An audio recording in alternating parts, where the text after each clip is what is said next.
Well, welcome. I think that is my cue to begin. My name's Amy. I'm the CEO at Think Film Impact Production, and I am really delighted to be bringing this conversation on mental health this morning. It's a bit of a rainy morning. There are things happening next door, but thank you for coming. This is, it's not a new topic, mental health, but it is a topic that has increased over the last few years in kind of, in prominence and in different ways that we're talking about it. And we're hoping today, as the panel title suggests, to be a bit creative and to spark some new ideas, to make some new suggestions about how we can be really solution-oriented in mental health as well, and how we can create a more mentally healthy film sector, how we can tell mentally healthy stories. From Silver Lining Playbook, which was 10 plus years ago now, to The Joker, and we all know the devastating impacts that being part of that film had on Heath Ledger, to stories recently, Kate Winslet winning a BAFTA and talking about the impact of of social media on mental health and on her daughter, and thinking about the impact on teenagers. This is a topic that's really big in society, and I'm thrilled to be bringing this panel to discuss these things today. And so we have with us Adam Morse, who is an actor and director, touching on many issues around mental health in the work that he does. Sam Jolie from SeeSaw Films. We had a wonderful collaboration recently with SeeSaw and Channel 4 on The Sun. And Gilles Riboud from the World Health Organization Film Festival, the Health for All Film Festival. So thank you to our panelists. And to set the scene, we thought we'd share the trailer of The Sun, because this is a story that touches on mental health in many different aspects, and it provides us with a starting point to think about these discussions, to think about mental health within the film industry, and to think about the stories that we tell and the audiences that we're telling them to. So please, could we have the trailer for The Sun?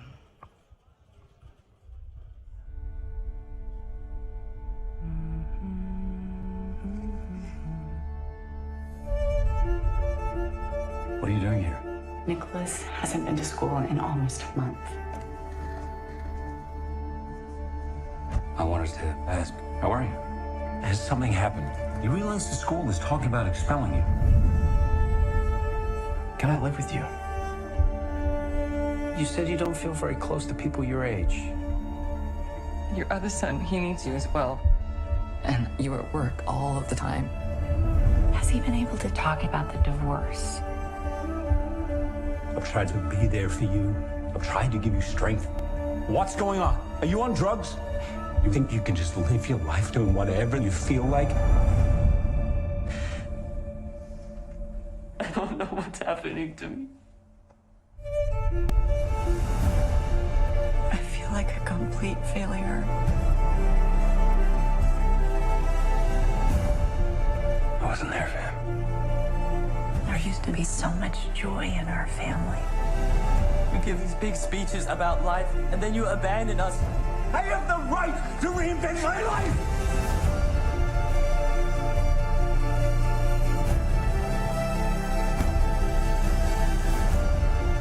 Hello, son. You came to tell me what a good dad you are?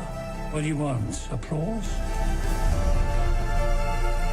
That's my little boy.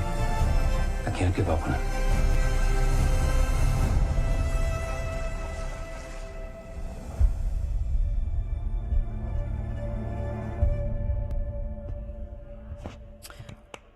Absolutely, there we go. Well, I mean, The Sun it's not an easy watch in many ways. It's actually a really challenging watch, and part of that is that you watch these characters really struggle to communicate with each other.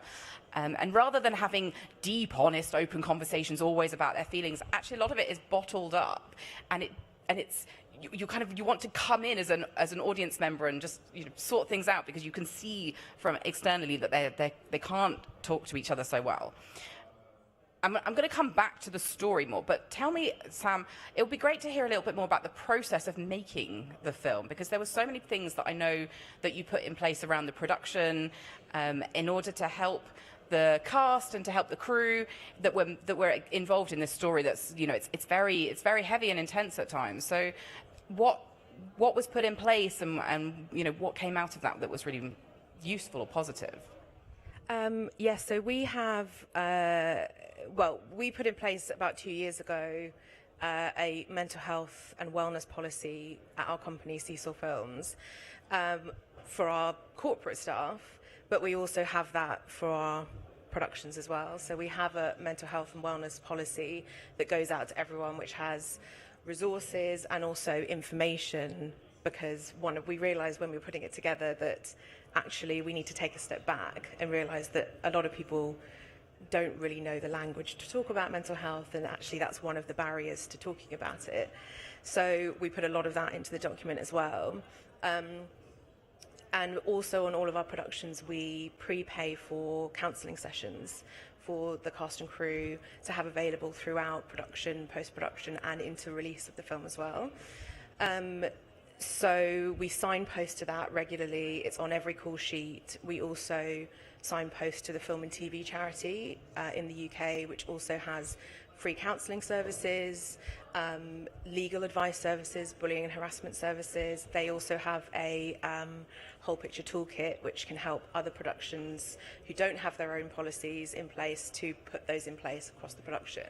So there are resources out there. It's just about making people aware of them. But we had really good feedback on this film for the counselling services. Hugh Jackman and Laura Dern were really vocal advocates for it, and on set as well. So it meant that them talking openly about it meant that it sort of created a bit more of a culture of open communication about mental health on set, which is really valuable, and that's exactly what we wanted to do.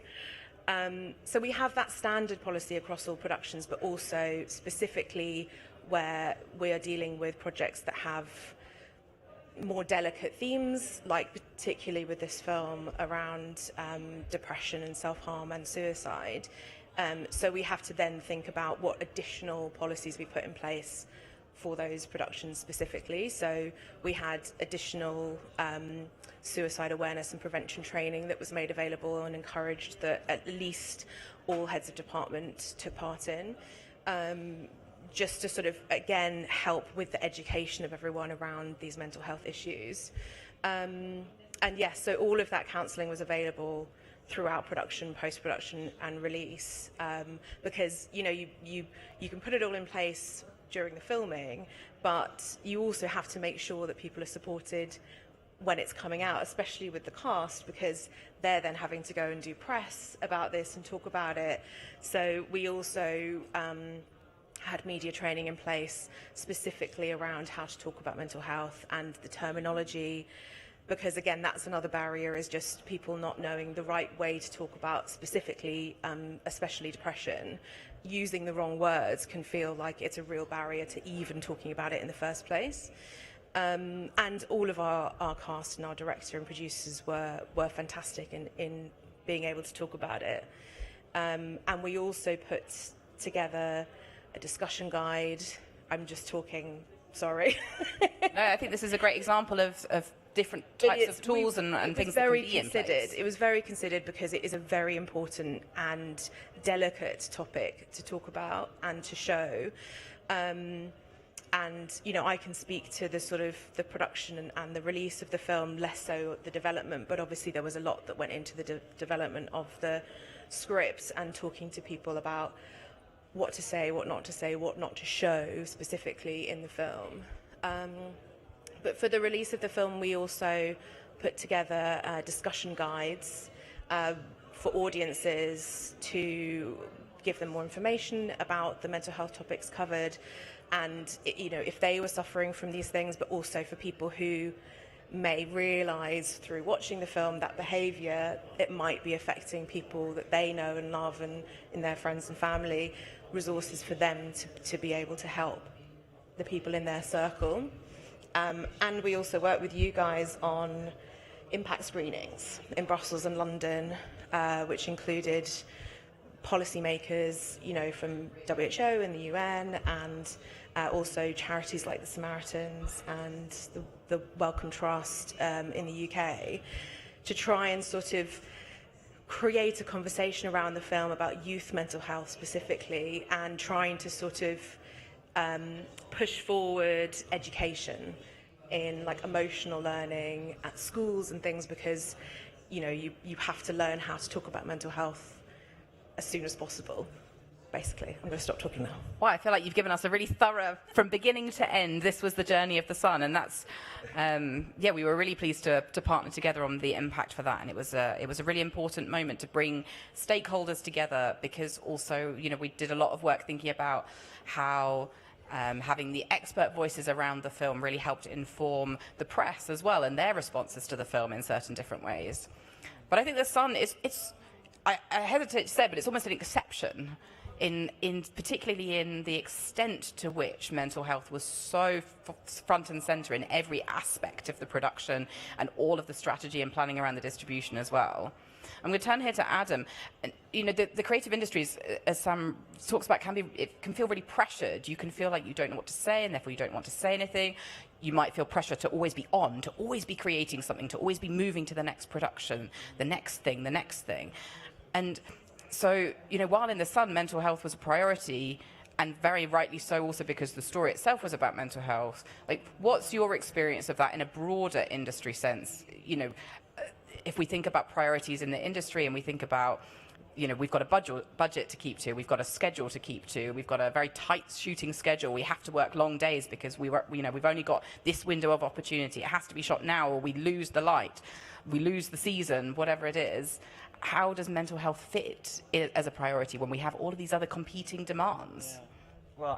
Well, on my next film, it's going to be a paramount priority, and we're working with you to ensure that, you know, there is everything that we can put in place for everybody on the production to be looked at. And I'm actually really inspired listening to you speak, Sam, about the policies that you've put in place. And I think, you know, every company can take a page out of SeeSaw's book and what you're doing, and you know, we're going to do our best to, you know, emulate that approach. And with my first film, Lucid, that came out a couple of years ago, I wasn't really thinking enough about how important, I mean, for my crew, yes, I mean, that kind of comes naturally to me anyway, as the sort of captain of the ship and the, you know, the director on set. It all kind of trickles from me, the energy that's there, the atmosphere that's created. I really kind of set the pace, or, you know, set the tone for that as a director on set, and I want everybody to feel appreciated, included, heard, seen. And I know that all my collaborators felt that way on Lucid, and we had an amazing time making that, making the film together. Lucid is you know, a film about mental health, specifically about social anxiety and self-reinvention, but it wasn't something that I spent enough time, not just through development, but, you know, if we would have met, you know, then it would have been great to have, you know, reverse engineered ways for it to, you know, touch audience members and actually go into the market with a you know, like a roadmap of how we can actually create social impact with the film. I mean, it was, you know, it turned out just to be more of a, you know, just a showcase for myself as a first-time feature filmmaker. And, you know, it was sold as a psychological thriller, although it was more of, I suppose, of an art house film. And, you know, that was inspired by my younger brother who, you know, and myself, my own experiences. I mean, you know, the character in the film is autistic and is, you know, almost agoraphobic. We meet him, he can't leave the house, he can't even look people in the eye, he's so nervous, and you know, we see him really transform and evolve, and by the end of the movie he's a completely different person. It's, you know, something that, you know, has been inspiring for, I know, people that have seen it that have struggled with anxiety issues, or, you know, people that are on the spectrum or have a family member. And for our next movie, you know, for myself, I'm so passionate about the subject of mental health. I've specifically, you know, developed this story, which obviously you know about, is more on the subject of suicide prevention, which is, there's an epidemic. It's so prevalent right now, especially in adolescence. It's scary when you hear the statistics. Every 40 seconds, somebody attempts to take their own life. And so just to put that into context, I mean, since we started this panel, there's probably been 10 plus people that have tried to commit suicide since we started talking. So something needs to be done, and we need to have, I mean, this is the power of storytelling, you know, when people see movies like The Sun, when cinema holds a mirror to society and it reflects on us, our own thoughts, our experiences, and it allows us to make adjustments to our behaviors and our own lives. So we want to do that with, you know, I mean, my next movie, which, you know, been really blessed to work with Think Impact in, you know, making sure that we do reverse engineer everything from script development, dialogue, making sure we're not triggering in certain ways, and we're conscientious about every aspect of the subject and the influence it's going to have on people, because, you know, there's nothing more influential or life-changing than a story that touches your heart. Thank you. I think you touched on lots of different and really important points there. I think you talk about reverse engineering and, you know, how more can be done the earlier that you come into the process and you think about these things in the process. And I mean, you know, for everything that The Sun did really right, there was certainly, I'm sure, more things that you learned about during the process that you felt you could have done. You know, does mental health need to be a line in the budget so that for every budget there is a provision for mental health? I dare to yes. say impACT as a line in the budget if we're thinking about how impACT becomes the vector through all of these different aspects of kind of coming together. I mean, yes, definitely. We do have a line in our budgets, all of them now, for mental health, for this counselling on set, which is through a company called Solus Mind in the UK, but they also have, they basically have counsellors available 24 hours. So we also use them on our productions in Australia and around the world as well.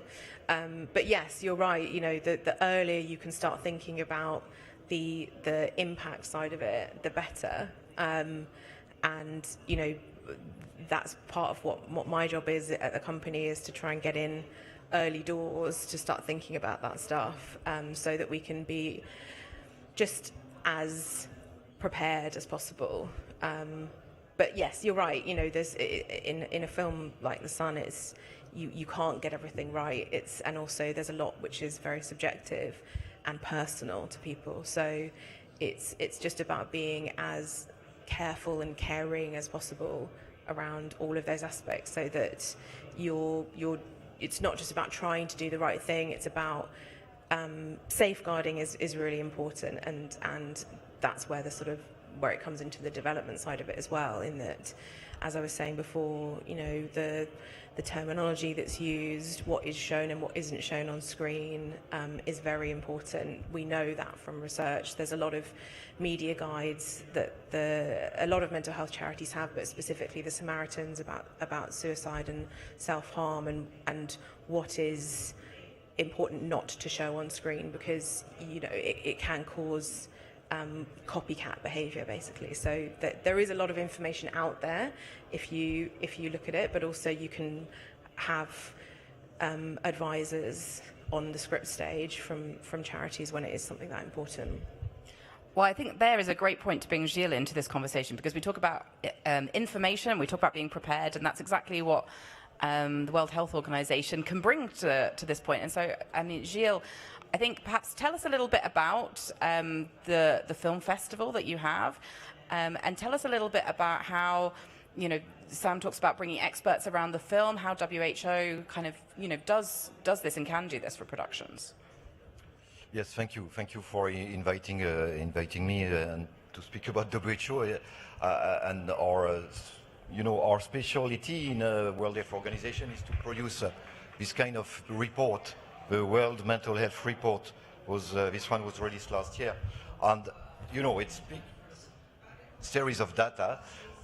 This is only the top of the iceberg, of course, because to produce that kind of document, it's a big network of scientists in all countries collecting data. Every country would send the data to WHO, and then we have, of course, a lot of peer groups of scientists working together to analyze the data and to produce the guidelines. But for the film industry, I'm not a medical doctor, I'm not a scientist, I'm from the communication department of WHO, working on this Health for All film festival that was launched for the first edition was in 2020. We are in the 4th edition this year. But, you know, reading this document to prepare my intervention here, I was thinking, well, this is a source of inspiration for the filmmakers.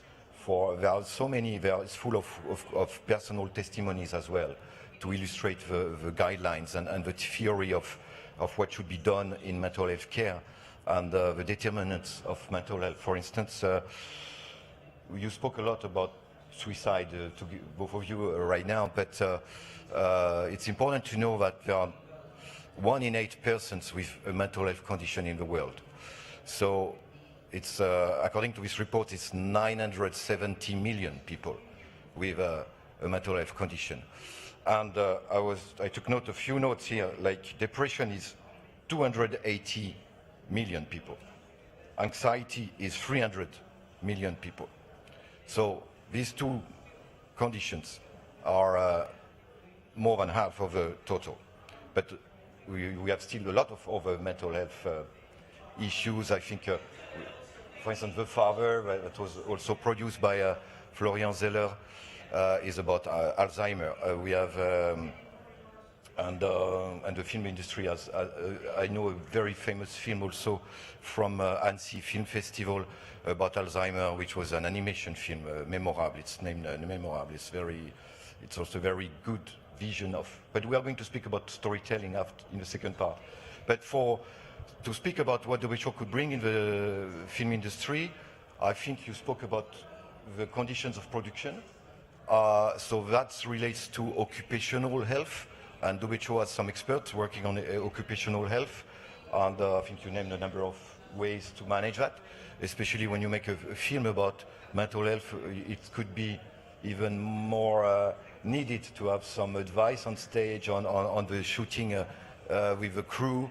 The actors are, every actor would put a lot of heart and sensitivity in a role, but playing a role with a mental health condition could be even more challenging for an actor, and certainly for the director of a film also to be sure to have the right sensitivity, the right... so I'm sure there's a need for some careful follow-up to the crew. And according to this report, it's part of the WHO strategy to encourage the media in general, but filmmaking is part of that, but also the journalists, the way they report about mental health, and the filmmakers, how they narrate about mental health. This is part of the WHO strategy to have more and more of these kind of stories and good reports.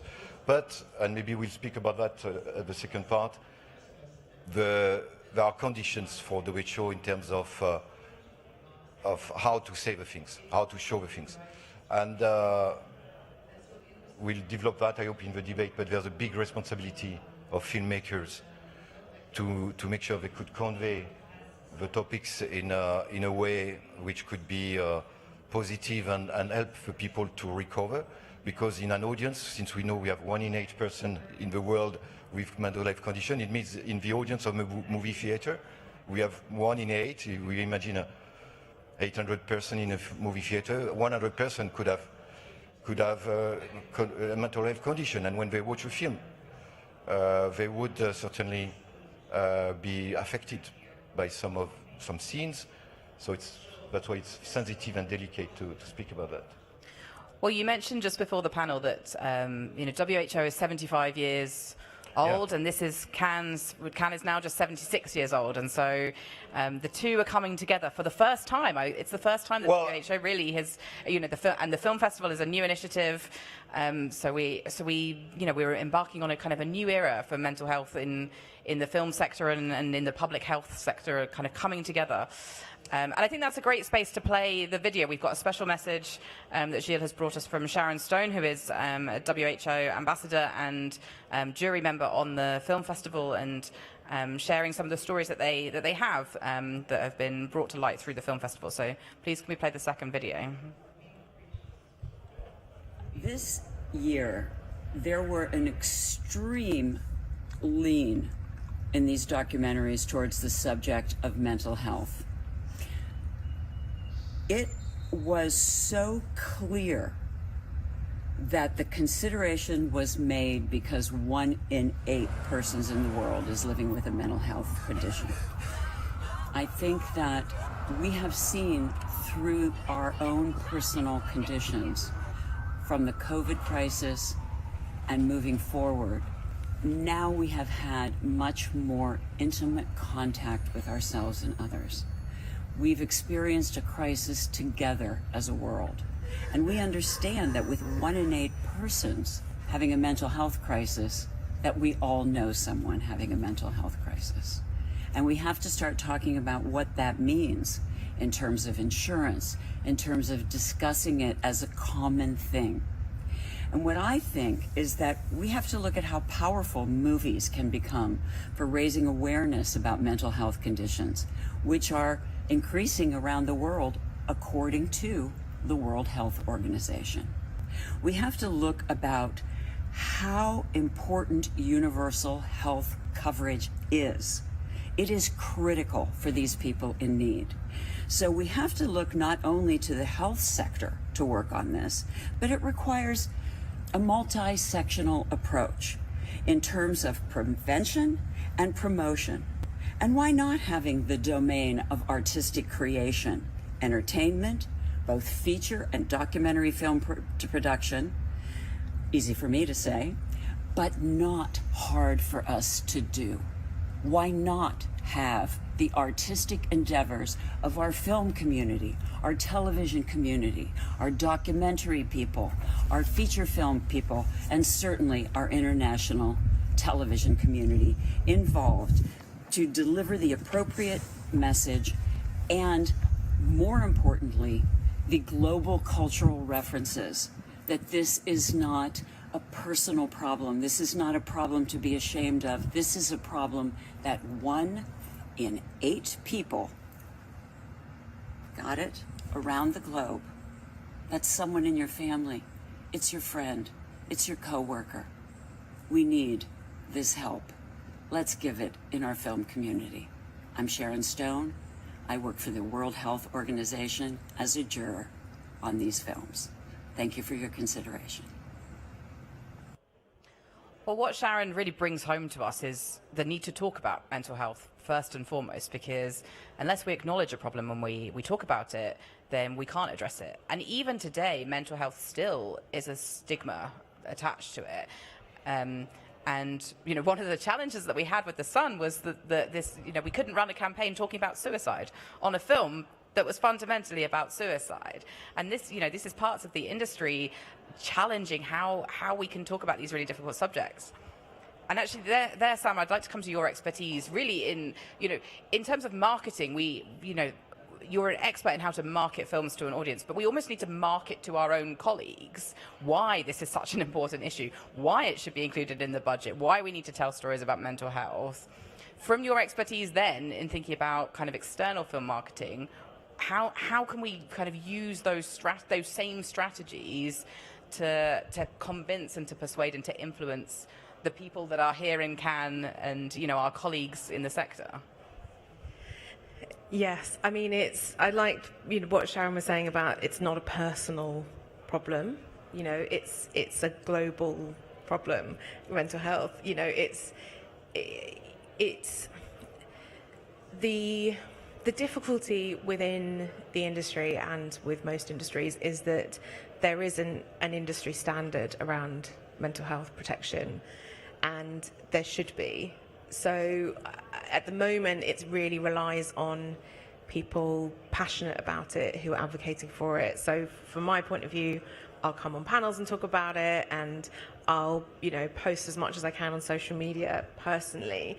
But we need the buy-in from major corporations, industry bodies, and to get a sort of standard mental health practice across the board, because otherwise, we're making changes within our company, which is amazing, and a lot of other companies and big organizations are getting there and putting things in place, but there isn't a standard. It's not, how obviously everyone had to put COVID policies in place on production throughout the pandemic, and that was all done very, very quickly.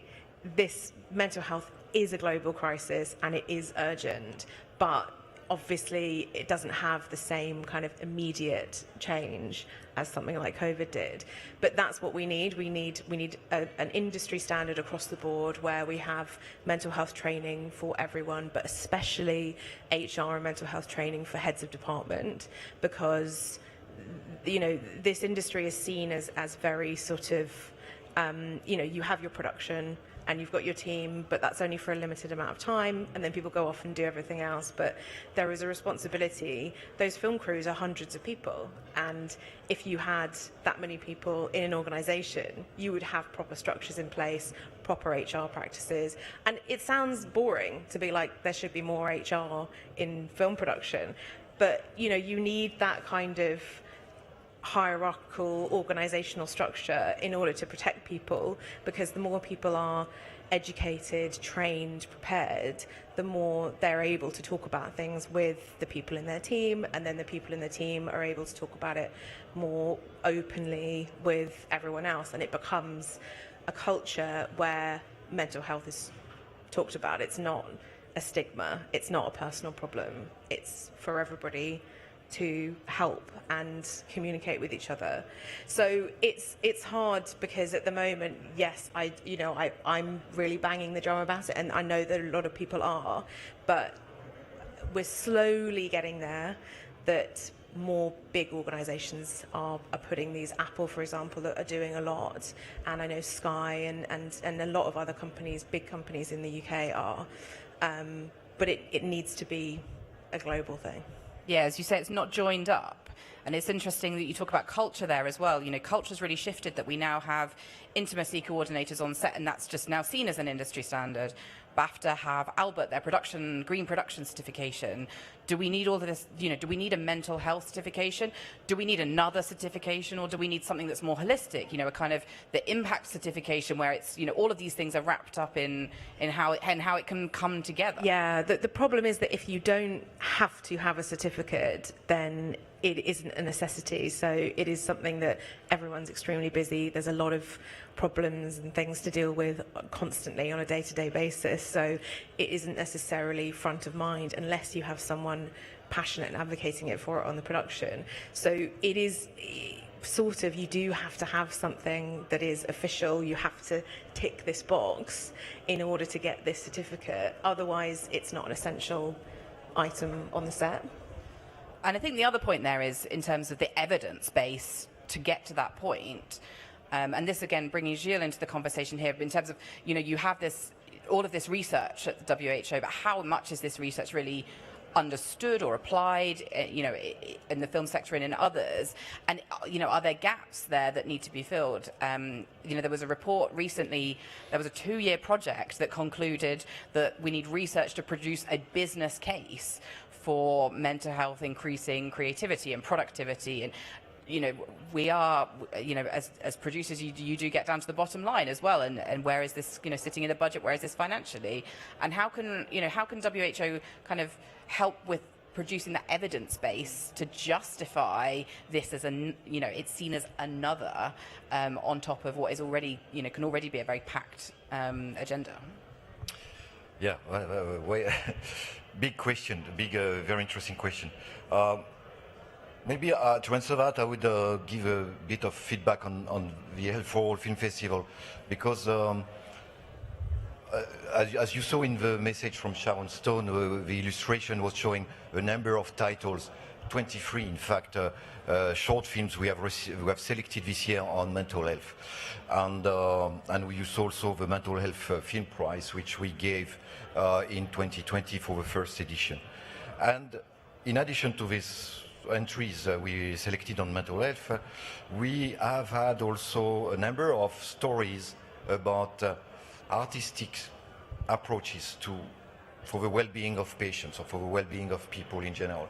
And I question my colleagues, the experts, because I'm not a medical mental health expert, so I questioned my colleagues experts on that, and they told me, well, we need research.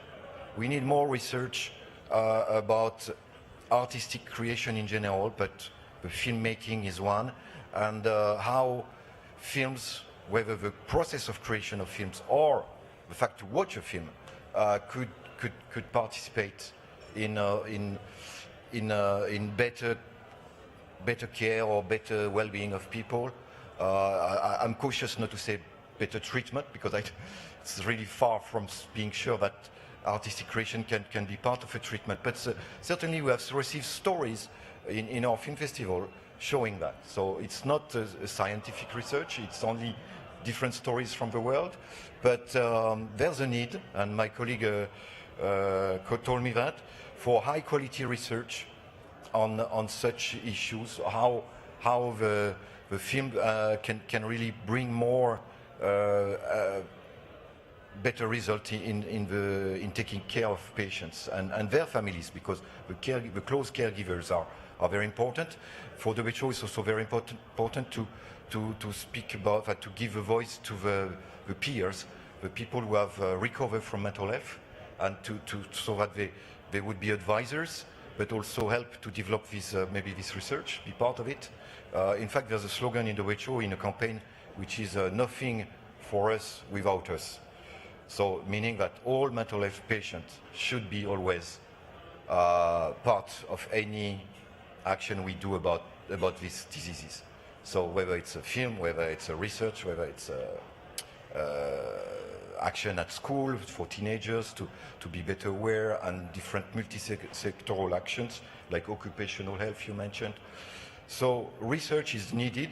The question is, who is going to finance the research? Because high quality research, that's also, I don't know, the film industry would be interested by the topic.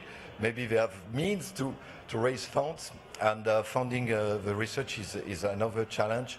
But first, of course, we need to raise the interest for this research, and to make sure that there would be a lot of people asking for evidence and I want to give a figure I found just yesterday, in fact, but it's a study from 2015, which could be an argument. It's made in UK, about 2,000 persons interviewed in the survey, and among the men affected by a mental health condition, 1 in 3 said that a scene in a movie would encourage them to seek care. And that's an organization called Mind that the WHO trusts, and which made this survey. And so to me, it's a very impressive figure, because if 1 in 3 women, it's a bit less. It was 15% of women, but still, people can be encouraged to seek care because they see something on a movie. I think it shows, and the research maybe could be an hypothesis of research analysis. It would show that, yes, movie could be really part of a solution. So that's what I could answer on your question, if it's... Well, we heard from Sharon Stone that the demand for mental health stories is really increasing. Your film festival is health for all in many different aspects, and yet a significant portion of the films there are around mental health. And it's really interesting in having the lived experience of people engaged. It's so important, but it's also, we really have to be careful not to inadvertently re-traumatize people, or mine them for their stories. Nothing about us without us is such a powerful mantra, and exists across multiple, minority and other communities as well. But we've seen this year as the film sector, the film subject, which has portrayed powerfully the impact of being a documentary subject on people who didn't necessarily have full informed consent or understand the longevity of what they were getting into. I was sat here yesterday in pitches, and there was a horror film being pitched about how kind of a production company coming to mine someone's trauma also, because we want more content, we want deeper content, we want to be it's entertained by people's trauma almost in some ways. And I maybe turn to Adam. We talk about representation in the film industry, and has representation really improved, or is this just the new buzzword? Is mental health the new buzzword to get a film commissioner on board with a project? And that question, how do we bring in people's lived experience while being mindful of their own kind of well-being in that process? Yeah, well, just what Jill was saying about that study in Surrey, which is my home county in the UK, by the way. 1 in 3 people would consider seeking help after seeing a film that touches them. That's just 1 in 3 people that are willing to admit that. And I would argue that 3 in 3 people could be affected and, you know, implored to seek help after seeing a film. That's the power. That's what, again, talking about the power of cinema and the power of storytelling. You know, that's the potential in what films can do. And I think it's really interesting as well on this, what we were just talking about, the research and how imperative that is for there to be a study to sort of quantify how mental health is key to business. And you know what it's like, you know, policy follows the money a lot of the time, right? And with the artistic industries, we're talking about, you know, the entertainment business, but I think in every single industry and every single business, it's kind of common sense, and I think we can all agree here that positive mental health leads to better productivity. You know, people don't feel like, if someone's feeling down, they're going to do less. You know, naturally, I think that's just, yeah, common sense. But if there was some sort of study, of research done to quantify that, then we can really present how positive mental health can be more profitable. You know what I mean? And that's, I think, where people start to go, oh, okay, money. And I think, you know, the key in being able to drive this and make it immediate is going to be a new movement. There needs to be a new movement, because you were talking about intimacy coordinators being a standard on set now. I think that's a result of the Me Too movement. So there needs to be a new movement to really drive this forwards. And sorry, just going to your point there, it was about representation. Yeah, how is representation, is mental health representation really genuinely better, or is it just become something that, you know, is the next new hook? And if a story has mental health in it, or you've got something referenced about mental health, is that the thing that's going to you know, get it over the line and getting it financed? Yeah, maybe. I mean, we have seen an uptick in the trend of mental health stories being told, and that's great, because those stories need to be shared, the conversation needs to continue, and there needs to be more awareness. And at the same time, yeah, you know, you could argue that certain content creators might see it as something that is, like I say, you know, trending right now at the moment. And when something's, you know, vogue, you jump on that as a bad. But that's not a bad thing. I think, you know, it works in our favor, really, if there's more films and stories being told on this subject.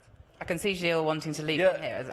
Yeah, I wanted to add on the representation. I know, if I understand well your question.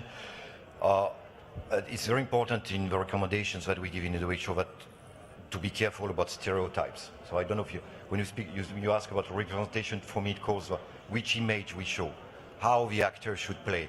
I read a very great article from a public health institution in USA about the performance of Anthony Hopkins in The Father on Alzheimer. And one portion of the article was saying that his behaviors as an Alzheimer patient in this film is so representative of some real cases of Alzheimer patients. So, and I mentioned the film Memorable, an animation film which is on the same topic. And I showed that to some colleagues in WHO 4 years ago. And they told me, yes, it's so interesting because it's a way to show with animation, you can show what's happening in the mind of a person. So it's again the same perspective of the film being told on the perspective of a patient. And it's so difficult to imagine what an Alzheimer patient would have in his mind or her mind. So this film is also about that. But they said some of the content was not, was quite kind of exceptional, not the average situation for patients. So again, the advice from experts could help on that. But also what WHO told me, my mental health colleagues, for instance, about suicide, they said it could be a bad thing to show the means to commit suicide. So hanging rope in an apartment or the gun or whatever. So, but now for filmmakers, I was thinking, oh, how can they speak about suicide if they can't show anything about it? So I saw in a movie a rope hanging in an apartment, and for me, in half a second, I knew it was about suicide. I mean, what else could it be? If it would be in a Western movie, it would be different, but here it's in an apartment. So, but according to, so there are, the title of this discussion is Getting Creative About Mental Health. But it's getting creative and being responsible, and how we can be careful. It's so delicate, so sensitive. And according to the virtual experts, somebody who is fragile in an audience, they would see something like that, maybe it would be the detonation for them to act. So that's where well, the we're coming to the end of our responsibility time, but I think those are powerful words to close on. Be creative and be responsible. Filmmaking itself can be a form of art therapy. It can be therapeutic for a filmmaker.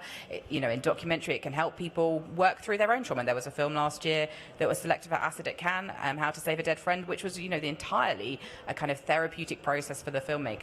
But in the stories that we tell as well, we are also informing and inspiring audiences and influencing people to think differently. I think mental health is at risk. It's really on a tipping point. And so we want to think about a longevity for the film industry and how to protect both the creatives and all parts of the film sector at whole, but also our audience and the society at large. And so be creative and be responsible. I think I think we could all agree with those as parting comments as we conclude the panel. So it just remains for me to thank Gilles, Sam and Adam for joining me in this discussion today. We really hope that this is the beginning of a conversation. This is meant to spark many, many more conversations on this topic, and we hope that that's where this leads. And if I may, I just invite you, this is the beginning also of Think Film's day of different impact discussions. If the weather brightens up, or even if it doesn't, please join us this afternoon at the Plage de Palme for discussions on green filmmaking and sustainability, discussion on Roma and minority inclusion, and a very, very powerful panel on the future of impact and awards with Oscar Goya and BAFTA representatives coming together to discuss this as a topic. So hope to see you all later, and thank you very much for coming today. Thank you.